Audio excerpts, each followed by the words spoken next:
नमस्कार, उत्तराखंड प्राइम आप देख रहे हैं। मैं हूं आपके साथ गुंजन। बुलेटिन की शुरुआत बड़ी खबर के साथ करेंगे। देहरादून से खबर, जहां चार धाम यात्रा पर आने के लिए पंजीकरण कराना अब जरूरी होगा। बगैर रजिस्ट्रेशन के चार धाम यात्रा श्रद्धालु नहीं कर सकेंगे। चार धाम पर आने वाले यात्रियों की निर्धारित संख्या 1000 का इजाफा इसमें हुआ है। 1000 का इजाफा हुआ है। ये बड़ी खबर आपको बता दें। अब जो यात्री चार धाम यात्रा पर जाने का मन बना रहे थे या जाना चाह रहे थे, उनके लिए रजिस्ट्रेशन कराना जरूरी कर दिया गया है। बगैर रजिस्ट्रेशन के चार धाम यात्रा श्रद्धालु नहीं कर पाएंगे।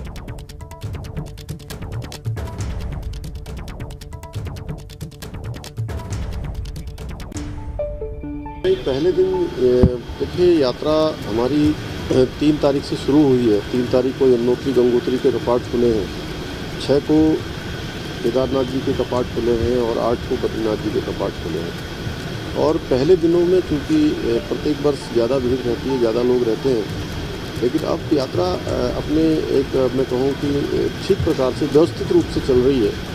और हमने पिछले वर्षों की तुलना में 1,000 की जो संख्या है वो बढ़ाई है।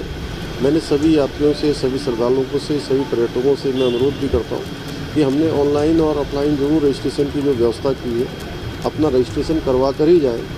आगे की चौकियों में अपनी जो सत्यापन की कॉपी है वह भी अपने साथ लेकर जाएं, क्योंकि थोड़ा यात्रा 2 वर्षों के बाद हो रही है, इसलिए यात्रा में संख्या अत्यधिक आ रही है और रजिस्ट्रेशन भी अत्यधिक हो रहे हैं। पिछले वर्षों की तुलना में काफ़ी ज़्यादा हो रहे हैं। इसलिए हम सब लोगों की यात्रा, जो आने वाले हमारे श्रद्धालु हैं, पर्यटक हैं, उनकी यात्रा अच्छी हो, सुगम हो, सरल हो और सुरक्षित हो। उसके लिए ज़रूरी है कि जो व्यवस्थित तरीके से जब आपका वहाँ इंतज़ाम हो जाए, आपके रजिस्ट्रेशन की जो व्यवस्था है वो पूरी हो जाए, उसके बाद ही वो अपनी यात्रा करें। अन्यथा वहाँ पर उनको सबको परेशानियों का अगर सामना करना पड़ता है तो निश्चित रूप से उत्तराखंड का मुख्य सेवक होने के नाते मुझे स्वयं व्यक्तिगत रूप से परेशानी होती है। इसलिए मैं सभी श्रद्धालु पर्यटकों से अनुरोध करता हूँ कि व्यवस्थित तरीके से यात्रा में आए और जाएँ। और इसी पर ज्यादा जानकारी के लिए विनोद कुमार हमारे संवाददाता ज्यादा जानकारी के साथ हमारे साथ जुड़ गए हैं। विनोद, चारधाम यात्रा को लेकर व्यवस्थाएं पहले से भी सुचारू थी, यही कहा गया, लेकिन मौत का मामला भी सामने आया। अब ये कहा जा रहा है कि पंजीकरण कराना जरूरी होगा, बगैर रजिस्ट्रेशन के यात्रा नहीं कर पाएंगे श्रद्धालु। गुंजन, देखिए, उत्तराखंड में 6 दिन ऐसे हुए हैं कि जब उत्तराखंड में चारधाम का संचालन हो रहा है और ऐसे में 6 दिनों के अंदर ही 20 लोगों ने दम तोड़ा है। राज्य सरकार के सामने सबसे बड़ी चुनौती अगर है तो चारधाम यात्रा का सफल संचालन है, जिसके लिहाज से जो 20 मौतें हुए हैं उस पर प्रधानमंत्री कार्यालय की ओर से भी संज्ञान लेकर राज्य सरकार से रिपोर्ट मांगी गई है कि आखिरकार 6 दिन में किस तरीके की आखिरकार स्वास्थ्य व्यवस्था है कि 20 लोगों की मौत 6 दिन में ही हो गई है। ये तो स्वास्थ्य विभाग की बात हुई, लेकिन उसके अलावा राज्य सरकार ने सख्ती बरतते हुए जितने भी अब उत्तराखंड में तीर्थयात्री होंगे, पर्यटक होंगे, उनको अब रजिस्ट्रेशन कराना कंपलसरी कर दिया है। यानी जो उत्तराखंड में अब एंट्री करेगा उसके लिए रजिस्ट्रेशन कंपलसरी है। इसको देखते हुए और पूर्व में जो चारों धामों में जो निर्धारित संख्या थी यात्रियों की, उसमें भी 1,000 का इजाफा किया है। यानी 12,000 केदार धाम में थी, उसको 13,000 कर दिया है। 15,000 बद्रीनाथ धाम में थी, उसको 16,000 कर दिया है। तमाम चारों धामों में 1,000 यात्रियों की जो निर्धारित संख्या है उसमें इजाफा किया गया है। और आपको गुंजन ये भी बता दूं कि इस तरह से जो अभी चारधाम यात्रा को लेकर राज्य सरकार की, स्वास्थ्य विभाग की, पर्यटन विभाग की तमाम जो तैयारी थी बिल्कुल धराशायी हो गई है। मेडिकल कैंप्स नहीं है, जिसके चलते बयानबाजी भी अब शुरू हो गई है। शुक्रिया आपका जानकारी के लिए। चारधाम यात्रा की शुरुआत तो जोर शोर से हो गई है, मगर यात्रा पर बदइंतजामी से तीर्थयात्री परेशान है। यात्री शुरू होने के 6 दिन के भीतर ही 20 यात्रियों की मौत यात्रा के दौरान ही हो चुकी है, जिसके बाद व्यवस्थाओं पर सवाल उठ रहे हैं। इन हालात में पर्यटन मंत्री सतपाल महाराज विदेश यात्रा पर दुबई भी चले गए हैं।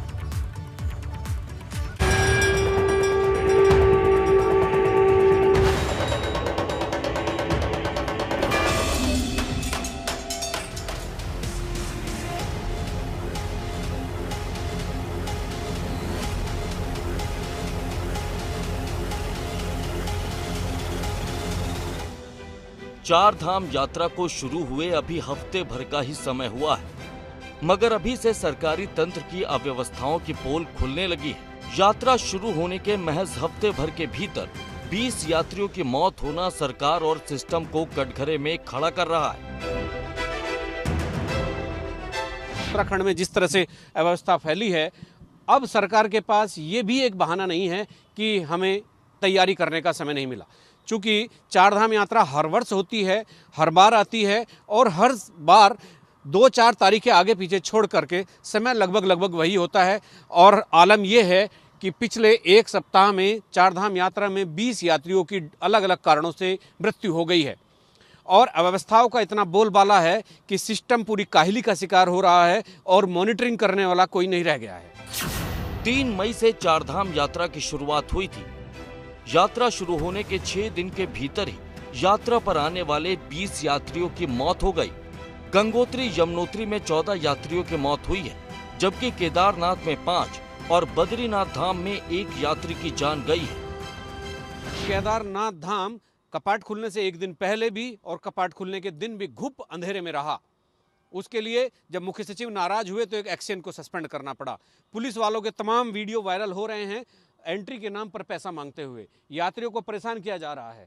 दाम से महंगी चीजें बेची जा रही है। कौन इन पर कंट्रोल करेगा और उत्तराखंड राज्य का बाहर क्या संदेश जाएगा, ये एक बहुत महत्वपूर्ण और बहुत गंभीर मामला सामने आ गया है। चारधाम यात्रा का संचालन हो रहा है, मगर यात्रा की व्यवस्थाएं देखने के बजाय सरकार के मंत्री सतपाल महाराज विदेश यात्रा पर चले गए हैं। सतपाल महाराज के पास पर्यटन और पीडब्ल्यूडी जैसे अहम विभाग हैं। ये दोनों ही विभाग ऐसे हैं जो चारधाम यात्रा के संचालन से सीधे तौर पर जुड़े हुए हैं। बावजूद इसके मंत्री महोदय विदेश यात्रा पर निकल गए। 2 साल बाद यात्रा का संचालन हुआ है। ऐसे में बड़ी संख्या में तीर्थ यात्री यात्रा पर आ रहे हैं। जाहिर है कि यात्रियों की मौत पर सरकार और प्रशासन पर भी सवाल उठ रहे हैं। जो 1-1.25 किलोमीटर की करीब लाइन लगती है दर्शन के लिए, जिसमें 6 से 7 घंटे एक अनुयायी को लगते हैं, उसमें कोई भी महिला शौचालय पूरे उसमें नहीं है। 1.5 किलोमीटर तक लाइन है और वो जो शौचालय होने चाहिए, वृद्ध महिलाएं, बुजुर्ग, बच्चे सब उस लाइन में लगे हुए हैं। ना तो बारिश से बचने के लिए कोई सीट का निर्माण हुआ है उस जगह पर, ताकि जो लाइन पे लगे हैं वो बचें बारिश से, ठंड से। और जो गरीब लोग वहाँ जाते हैं दर्शन करने के लिए, उनके लिए रैन बसेरे होने चाहिए, ये मेरा मानना, चाहे किसी की सरकार हो। क्योंकि अमीर लोग तो 1000 रुपये 1500 रुपये में बेड खरीद ले रहे हैं, उनको छत भी मिल जा रही है। लेकिन जो गरीब परिवारों के लोग वहाँ भक्त जा रहे हैं, उनके लिए रैन बसों की कोई व्यवस्था नहीं है, जो दुर्भाग्यपूर्ण है। जिस दिन शाम को हम केदारनाथ धाम पहुँचे, दूसरे दिन कपाट खुलने थे। आप जानकर आश्चर्य करेंगे, रात के 10:30 बजे तक पूरे दिन बिजली नहीं। कोरोना की महामारी की वजह से चारधाम यात्रा पिछले 2 साल से बाधित थी। इस बार कोरोना संक्रमण की रफ्तार कम है, इसीलिए सरकार ने यात्रा पर कोई बंदिश नहीं लगाई। यही वजह है कि चारधाम पर यात्रियों की काफी भीड़ उमड़ रही। मगर यात्रा मार्गों पर हो रही बदइंतजामी तीर्थ यात्रियों की राह मुश्किल बना रही है।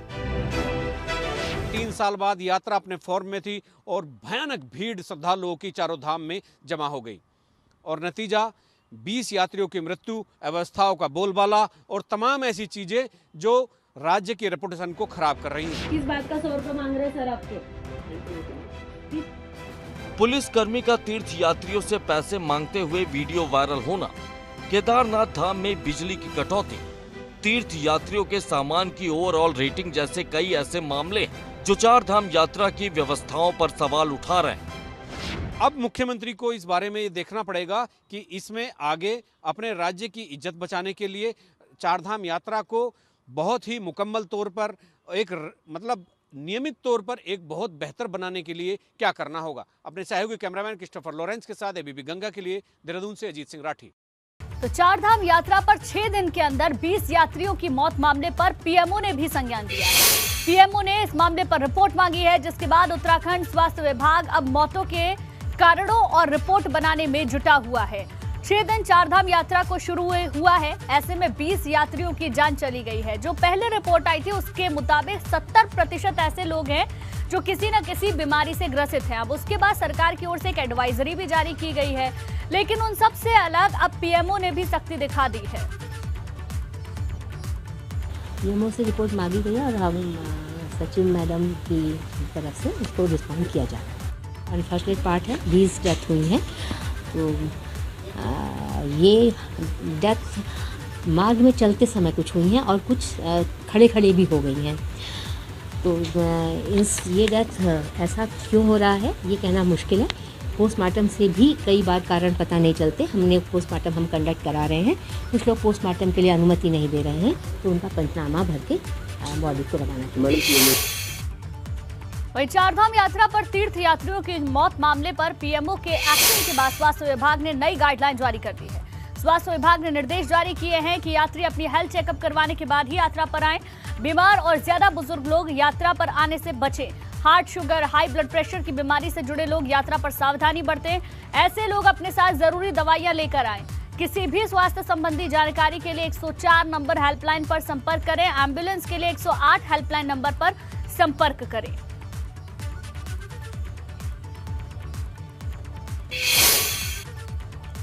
यमुनोत्री धाम की यात्रा पर भी अव्यवस्थाएं नजर आ रही हैं। यमुनोत्री धाम के पैदल मार्ग पर आम श्रद्धालु और घोड़े खच्चर वाले एक साथ चल रहे हैं, जिससे यात्रियों को परेशानी हो रही है।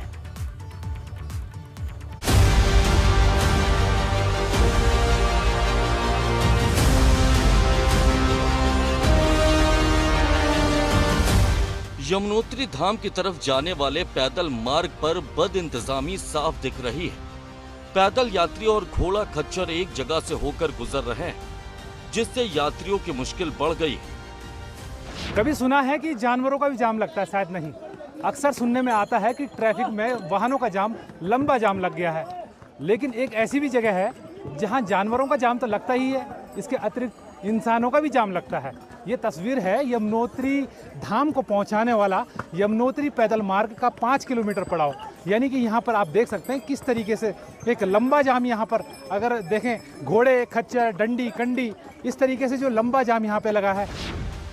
दरअसल जानकी चट्टी से यमुनोत्री धाम तक जाने के लिए 5 किलोमीटर की पैदल यात्रा होती है। यात्रा मार्ग सकरा है। इस बीच पैदल यात्री और घोड़ा खच्चर संचालक यहीं से गुजर रहे हैं, जिससे मार्ग यात्रियों से खचाखच भरा है। आप घोड़े में आ रहे हैं, कि जाम की कितनी दिक्कत हो रही थी? बहुत दिक्कत हो रही थी। बिल्कुल, ये यात्री हैं जिन्हें जाम की दिक्कतें हो रही है। हम कोशिश ये भी करेंगे कि जो यहाँ पे संचालक जो हैं घोड़ा खच्चर वाले, आप बताइए, अक्सर जाम ऐसे लगता है घोड़ा खच्चर? ऐसे ही लगता है सर। तो ज़्यादा दिक्कतें होती है क्या इसमें? दिक्कतें होती है सर। भीड़ इस कदर है कि अगर कोई यात्री नीचे गिर जाए तो उसकी जान पर आफत आ सकती है।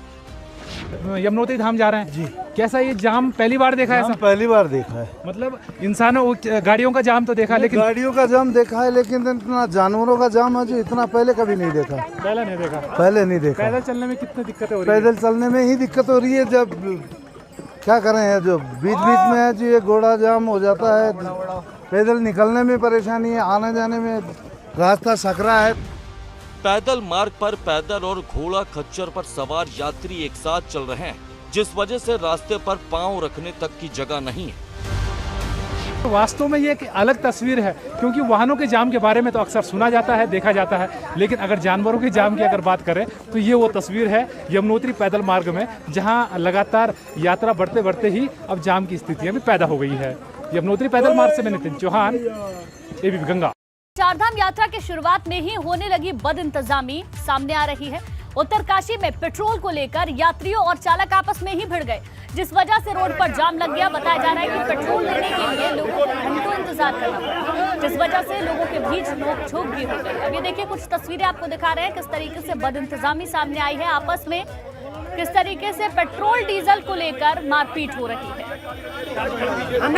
आपस में ही यात्री और वाहन चालक भिड़ गए हैं। ऐसे में आने जाने वाले लोगों को भी परेशानी हो रही है।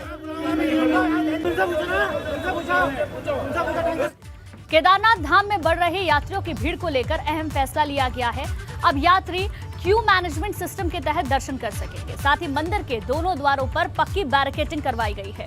बैरिकेडिंग होने से कोई भी यात्री ना तो लाइन तोड़ेगा और ना ही कोई दूसरा यात्री लाइन में घुसेगा। इसके साथ ही मंदिर के वीआईपी गेट से ही कोई अंदर नहीं आ पाएगा। केदारनाथ धाम में महज 5 दिन के भीतर ही 90,000 यात्री आ चुके हैं। प्रयास ये कि हम बाबा जी के दर्शन, केदारनाथ जी के दर्शन त्वरित गति से कराएं, ताकि अधिक से अधिक लोग दर्शन कर सकें। इसके लिए ज़रूरी है कि हमारा क्यू मैनेजमेंट सिस्टम हो। और तो हमने जो केदारनाथ जी के दर्शन करने यात्री आ रहे हैं उनके लिए एक बैरिकेडिंग की भी एक प्रोविज़न रखा है, ताकि लोग लाइन बंद होकर गेट से एंट्री करें। साथ ही जो VIP गेट की तरफ भीड़ जमा हो जाती थी उसके लिए भी बैरिकेडिंग कर दी गई है तथा यदि कोई अति आवश्यक दर्शन करने की स्थिति आती है तो उनको भी बैचेज में उस समय लिया जाता है जब अन्य भीड़ न हो। तो इससे सुविधा ये हुई कि हम 1 मिनट में या 1 घंटे में अधिक से अधिक लोगों को दर्शन करवा पा रहे हैं। चंपावत में नामांकन दाखिल करने के बाद सीएम पुष्कर सिंह धामी देहरादून के लिए रवाना हुए। इस दौरान खटीमा में सीएम आवास पर टनकपुर और बनबसा के कई युवकों ने भाजपा की सदस्यता ली। सीएम धामी ने कहा कि जिस तरह से जनता का समर्थन उन्हें मिल रहा है, उनकी जीत पक्की है। सारे हमारे राजनीतिक प्रतिनिधि, अलग अलग दलों में काम करने वाले सभी ने प्रधानमंत्री मोदी जी के नेतृत्व पर और भारतीय जनता पार्टी के रास्ता पर उस सभी चंपावत के विकास के लिए आगे आए हैं। मैं उन सभी का वहीं सीएम पुष्कर सिंह धामी के खिलाफ कांग्रेस ने निर्मला गहतोड़ी को टिकट दिया है। निर्मला गहतोड़ी कल अपना नामांकन दाखिल करेंगी। निर्मला से बातचीत की हमारे संवाददाता पंकज राणा ने। कांग्रेस प्रत्याशी निर्मला गहतोड़ी जी हमारे साथ में हैं। 11 तारीख को नॉमिनेशन करेंगी। उससे पहले किस तरह की तैयारियां हैं उनसे बातचीत करते हैं। निर्मला जी, कब नॉमिनेशन कर रहे हैं आप? 11 को, परसों 11 बुधवार 11 तारीख को जी। तो कौन कौन नेता आ रहे हैं आपके? ये अभी करण मेहरा जी हमारे प्रदेश अध्यक्ष आ रहे हैं और अभी देवेंद्र यादव जी भी कल पहुंचने वाले हैं। क्या मेहरा जी भी, सुमित हृदय जी है, यशपाल आर्या जी और भी कई लोग आ रहे हैं। शायद हरीश रावत जी भी आए क्योंकि वो दिल्ली में है। उन्होंने अभी जोधपुर या कहा इनका अपना दौरा लगा है, उसमें जाना है। तो उनको वो अगर अभी नहीं आ पाए तो फिर वो पूरा कैंप करेंगे 15 या 20 के बाद यहाँ तो पूरा रहेंगे। और सारे जो अभी भुवन कापड़ी जी हैं हमारे, ये लोग, खुशहाल अधिकारी जी है, ये लोग तो सब रहेंगे ही रहेंगे। इनको तो ये तो पड़ोस की विधानसभा के विधायक हैं तो ये रहेंगे यहाँ। और कल सब लोग आएंगे और लोकल के जितने लोग हैं लोहागढ़ चंपावत के आएंगे। मुख्यमंत्री जी का रोड शो आपने देखा? आगे बढ़ते हैं। चंपावत में उपचुनाव को लेकर डीएम ने अधिकारियों के साथ मीटिंग की। इस दौरान मतदान को लेकर रणनीति भी बनाई गई। मतदान के लिए 1000 से ज्यादा कर्मचारियों की ही ड्यूटी लगाई गई है। 14 और 15 मई को मतदान कर्मियों को ट्रेनिंग दी जाएगी। 31 मई को चंपावत विधानसभा सीट के लिए मतदान होने जा रहा है। शिक्षा मंत्री धन सिंह रावत हल्द्वानी के दौरे पर पहुंचे। इस दौरान धन सिंह रावत ने कहा कि सभी स्कूलों को निर्देश दिए गए हैं कि आरटीई के तहत 25% गरीब छात्रों को एडमिशन जरूर दें।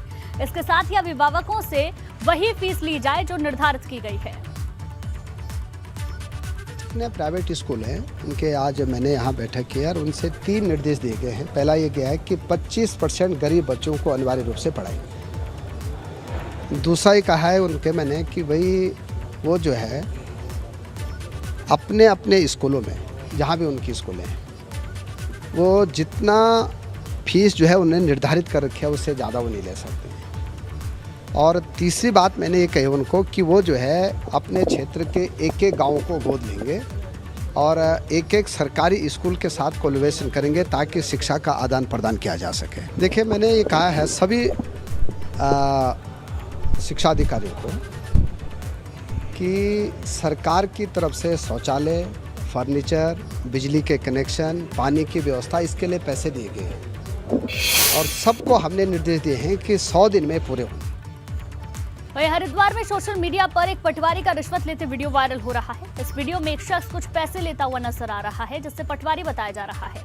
बताया ये भी जा रहा है कि इस वीडियो को खुद उस युवक ने ही बनाया है जिससे पटवारी रिश्वत मांग रहा था।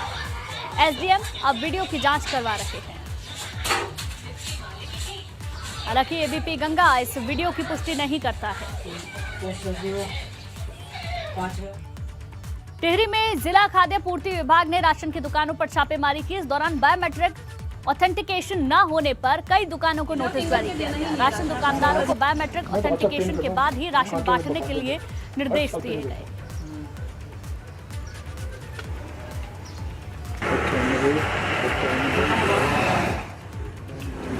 राशन की दुकानों पर पूर्ति विभाग ने निरीक्षण किया है। बायोमेट्रिक ऑथेंटिकेशन को लेकर यह निरीक्षण किया गया है।